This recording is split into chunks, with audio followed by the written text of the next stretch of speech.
పెద్దపల్లి జిల్లాకు సంబంధించి ఈరోజు ప్రధాన వార్తలు చూసుకున్నట్లయితే ఎన్టీపీసీ భూ నిర్వాసితులకు పునరావాసం కల్పించిన తర్వాతనే ప్రజాభిప్రాయ సేకరణ చేపట్టాలంటూ ఎన్టీపీసీ సంస్థను డిమాండ్ చేశారు పెద్దపల్లి జిల్లా బీఆర్ఎస్ పార్టీ జిల్లా అధ్యక్షుడు రామగుండం మాజీ ఎమ్మెల్యే కోరుకంటి చందర్. ఈ మేరకు గోదావరిఖనిలోని ఎన్టీపీసీలో ఓ ప్రైవేట్ ఫంక్షన్ హాల్లో ఏర్పాటు చేసినటువంటి మీడియా సమావేశంలో కోరుకంటి చందర్ మాట్లాడుతూ దేశానికే వెలుగును పంచుతున్నటువంటి ఎన్టీపీసీ సంస్థ ఎన్టీపీసీ పునరావాస ప్రజలకు బతుకులో మాత్రం చీకటి నింపిందంటూ కూడా ఆయన వ్యాఖ్యానించారు. ఏదైతే ప్రజాభిప్రాయ సేకరణ ఈ నెల 8వ తారీఖున జరిగేటువంటి ప్రజాభిప్రాయ సేకరణకు ముందే పునరావాసం ప్రభావిత ప్రాంత గ్రామ ప్రజలకు పునరావాసం కల్పించాలి, అలాగే ప్రభావిత ప్రాంత ప్రజలకు అలాగే యువతకు విద్యా ఉపాధి కల్పించిన తర్వాతనే ప్రజాభిప్రాయ సేకరణ చేపట్టాలంటున్నారు. గతంలో కూడా భూసేకరణలో కోల్పోయినటువంటి బాధితులకు కూడా ఇప్పుడు ఎన్టీపీసీ సంస్థ ప్రభావిత గ్రామాల్లో ఇచ్చినటువంటి హామీలను కూడా నెరవేర్చుకోలేకపోయింది.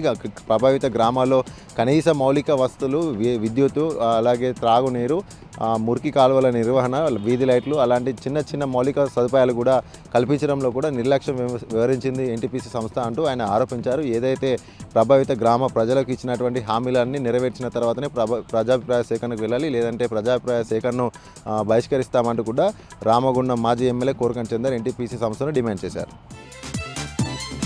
అలాగే మరొక ప్రధాన వార్త చూసుకున్నట్లయితే పెద్దపల్లి మున్సిపల్ కౌన్సిలర్లు అలాగే చైర్మన్ యొక్క పదవీ కాలం ముగియడంతో పెద్దపల్లి మున్సిపల్ కమిషనర్ వెంకటేష్ ఆధ్వర్యంలో వీడ్కోలు సమావేశం నిర్వహించారు. ఈ సందర్భంగా పెద్దపల్లి మున్సిపల్ చైర్మన్ దాసరి మమత పాల్గొని వార్డు సభ్యులను అలాగే కౌన్సిలర్ను ఉద్దేశించి ప్రసంగించారు.